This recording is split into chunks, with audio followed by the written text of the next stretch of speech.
Hola, gente creativa. Hoy aprenderán a crear el efecto halftone o semitono a color y en blanco y negro con Canva, así que asegúrense de ver este video hasta el final. ¡Comencemos!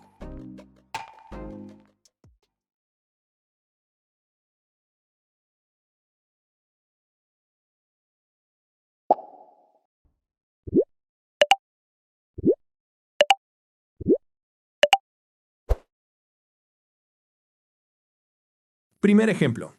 ¿Cómo crear el efecto halftone en blanco y negro con Canva? Primero, añadimos nuestra foto al proyecto.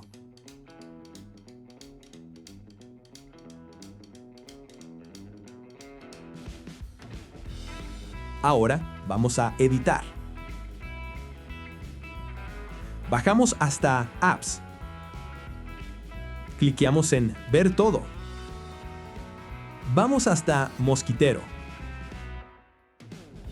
Elegimos la opción Halftone. Y realizamos los siguientes cambios. El grado de semitonos lo cambiamos a 0,3. La escala de semitonos la cambiamos a 2,8. El grado de linograbado lo cambiamos a 0,05. Y la escala de linograbado lo cambiamos a 1,5. Y hacemos clic en Guardar para confirmar los cambios. Canva importará la nueva imagen a la biblioteca de medios y página del proyecto de manera simultánea. Y ya tendremos nuestra foto con efecto semitono en blanco y negro hecho en Canva. Pasemos al siguiente ejemplo. Segundo ejemplo. ¿Cómo crear el efecto halftone a color en Canva? Primero, añadimos nuestra foto al proyecto.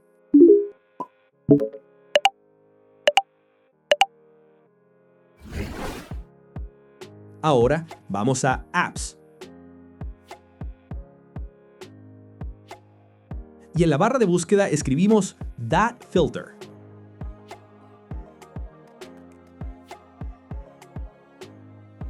Elegimos la siguiente opción. La aplicación nos muestra varias alternativas para experimentar. Para este ejemplo usaremos Pop Art. Y realizamos los siguientes cambios. La escala la cambiamos a 3. Y el ángulo lo dejamos en 2,5. Cliqueamos en Save para guardar los cambios. Y así de fácil es como puedes crear fotos con efecto semitono a color en Canva. Te invitamos a explorar el efecto con valores de configuración diferentes que se adapten a tu diseño. Y este ha sido todo el tutorial. Gracias por acompañarme hasta el final del video. Si te fue de utilidad, regálame un like y comparte el video. No olvides suscribirte al canal y activar las notificaciones para no perderte ninguno de los próximos tutoriales prácticos de Canva que estamos preparando para ti. Si tienes alguna duda, déjala en los comentarios. Nos vemos en el próximo video. Hasta la próxima, gente creativa.